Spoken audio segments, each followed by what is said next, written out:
바보 한스. 어느 시골 마을에 부자가 살고 있었어요. 이 부자에게는 세 아들이 있었지요.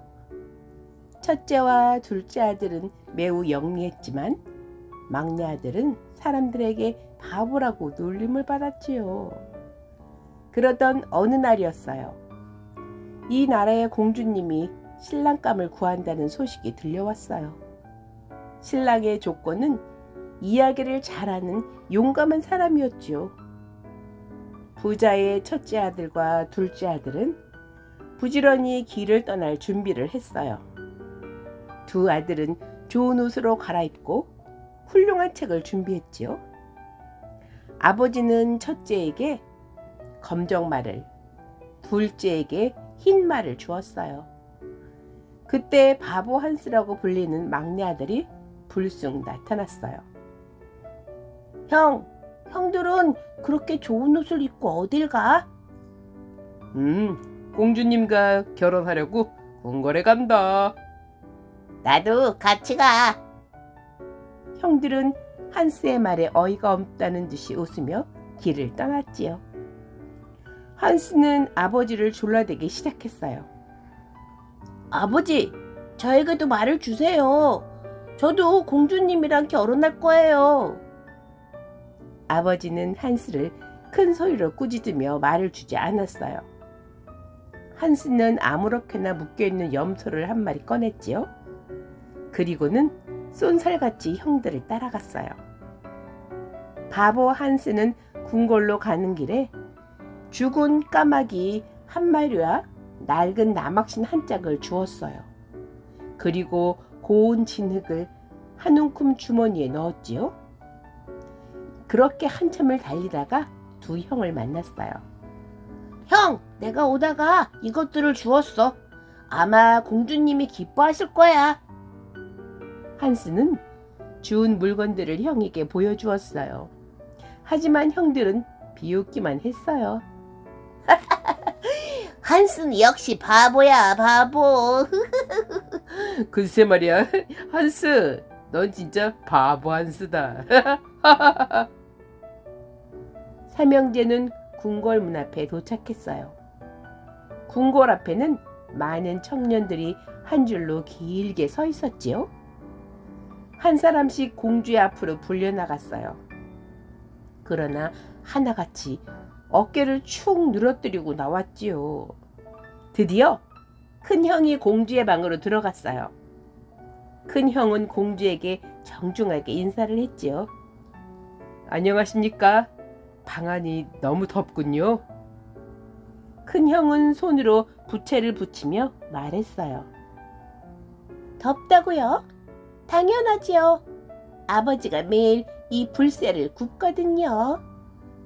공주는 얼굴 표정 하나 안 바꾸고 말했어요.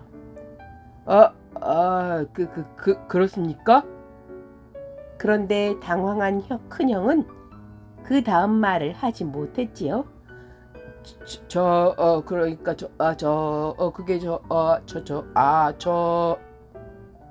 큰 형은 계속 말을 더듬기만 했어요. 그때 공주가 말했지요. 당신은 틀렸어요. 어서 나가세요. 큰 형은 힘이 빠져서 밖으로 나왔어요. 다음은 작은 형의 차례였지요. 작은 형도 공주의 방으로 들어가자마자 인사를 했어요. 안녕하십니까? 그런데 방 안이 무척 덥군요. 공주는 아까와 똑같은 말을 했어요. 그건 새를 굽기 때문이에요. 네? 뭐라고 하셨습니까? 작은 형은 너무 떨려서 공주의 말을 못 알아들었어요. 공주는 작은 형에게도 차갑게 말했지요. 틀렸어요. 나가세요. 작은 형도 고개를 숙인 채 밖으로 나왔어요. 이번엔 바보 한스의 차례였지요. 안녕하세요. 그런데 왜 이리 덥죠? 공주는 똑같은 말을 했어요. 방에서 새를 구웠거든요. 한스는 망설이지 않고 주머니에서 죽은 까마귀를 꺼냈어요. 아, 그럼 이것도 좀 구워주세요. 공주는 웃으면서 말했어요. 좋아요. 그런데 까마귀를 담을 그릇은 있나요? 한스는 낡은 나막신을 꺼냈어요. 여기에 그릇도 있지요. 그런데 맛을 내는 소스를 구할 수가 없는 거려. 한스는 주머니에서 진흙을 꺼냈어요. 그리고는 대신에 얼굴에 진흙은 뿌렸어요. 여기에 소스도 준비했습니다. 공주는 그제야 환하게 웃었어요. 당신이야말로 이야기꾼에다가 용기 있는 사람이군요. 난 당신과 결혼하겠어요. 이렇게 해서 바보 한스는 공주님과 결혼을 해서 행복하게 살았다나요?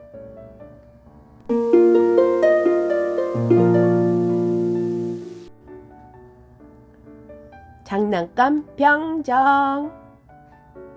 어떤 마을에 부잣집이 있었어요. 이 집의 작은 소녀는 유난히 인형을 좋아했지요. 그날은 소년의 생일이었어요. 어머니는 작은 상자를 선물로 내밀었어요. 선물을 열어본 소녀는 입이 한방만하게 벌어졌지요. 이야, 장난감 병정이다. 그런데 노쇠로 만든 그 장난감 병정은 다리가 하나밖에 없었어요. 소녀는 외다리 장난감 병정을 다른 인형들과 함께 장식장 위에 올려놓았지요. 장난감 병정은 이곳이 좋았어요. 친구들도 많았고 무엇보다도 예쁜 아가씨가 있었지요. 아가씨는 화려한 옷을 입고 양팔을 위로 치켜들고 서 있었어요. 아가씨의 이름은 춤추는 인형이었지요. 이 병정은 춤추는 인형과 나란히 세워둬야지. 소녀는 병정을 장식장에 넣어두고는 좋아서 어쩔 줄을 몰라 했어요. 그러는 사이에 밤이 깊었지요. 사람들은 모두 잠이 들었고 인형들은 그제야 뛰어놀기 시작했지요. 인형들은 제주를 넘거나 춤을 추었어요. 특히 춤추는 인형의 우아한 춤은 정말 아름다웠지요. 저런 아가씨와 결혼할 수 있다면 얼마나 좋을까? 장난감 병정은 이런 생각을 하면서 인형들의 모습을 쳐다보고만 있었지요. 그때였어요. 갑자기 누군가가 장난감 병정을 가로막고 있었어요. 넌 누구냐? 건방지게 가만히 앉아있다니. 그것은 도깨비 인형이었죠. 도깨비 인형은 장난감 병정에게 화가 난 것 같았어요. 두고 보자. 내일 널 혼내줄 거야. 다음 날 아침이 되었지요. 사람들은 잠에서 깨었고 인형들은 다시 제자리로 얌전히 돌아갔어요. 소녀는 장난감 병정을 장식장에서 꺼냈어요. 그리고는 창틀에 놓아두었지요. 그런데 갑자기 세찬 바람이 불어왔어요. 장난감 병정은 그만 힘없이 바닥으로 떨어지고 말았지요. 장난감 병정은 바닥의 돌 사이에 거꾸로 떨어졌어요. 소녀는 하인들에게 장난감 병정을 찾아내라고 떼를 썼어요. 하인들은 뛰어내려와서 장난감 병정을 찾아다니기 시작했지요. 장난감 병정은 소리라도 지르고 싶었어요.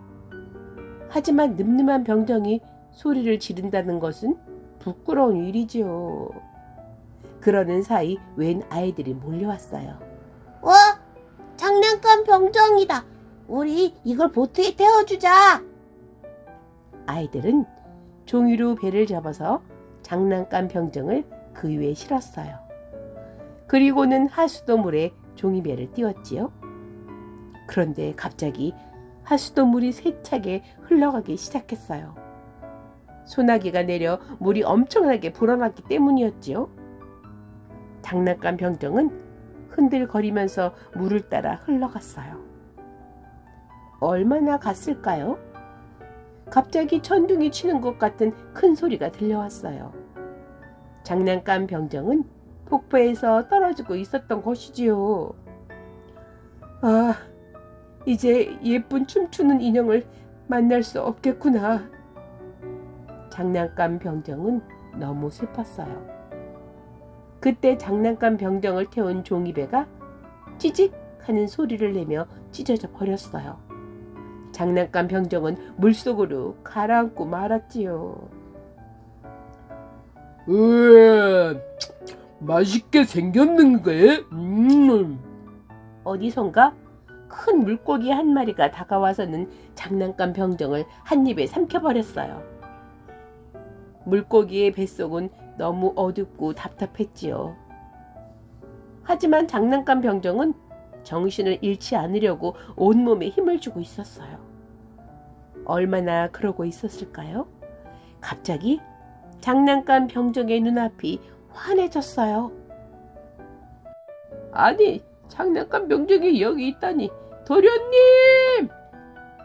장난감 병정은 처음 소년의 집으로 다시 오게 된 것이지요. 장난감 병정을 삼킨 물고기가 고기잡이에게 잡혀서 시장으로 팔려왔고 시장에서 다시 이 집으로 오게 된 것이지요. 소녀는 장난감 병정을 다시 장식장 안에 넣어두었어요. 모든 것이 그대로였지요. 춤추는 인형도 더 예뻐진 것 같았어요. 장난감 병정은 춤추는 인형을 다시 만나게 되어 너무 기뻤지요. 춤추는 인형도 말은 하지 않았지만 장난감 병정을 반기는 것이 분명했어요. 그런데 갑자기 소년이 장식장에서 장난감 병정을 꺼내더니 활활 타는 난로 속으로 던져버렸어요. 이제 색깔이 벗겨진 낡은 인형 따위는 필요 없어. 장난감 병정의 몸은 점점 녹아갔어요. 이를 보는 춤추는 인형의 눈에 눈물이 개는 것 같았어요. 둘은 서로를 계속 쳐다보고 있었지요. 그때였어요. 창문 밖에서 센 바람이 휙 불어왔어요. 그 바람 때문에 춤추는 인형도 그만 난로 속으로 떨어져 버렸지요. 장난감 병정은 불에 녹아서 한 줌의 노쇠 덩어리가 되었어요. 춤추는 인형도 죄가 되고 말았지요. 그러나 둘은 영원히 함께 지낼 수 있게 되었지요.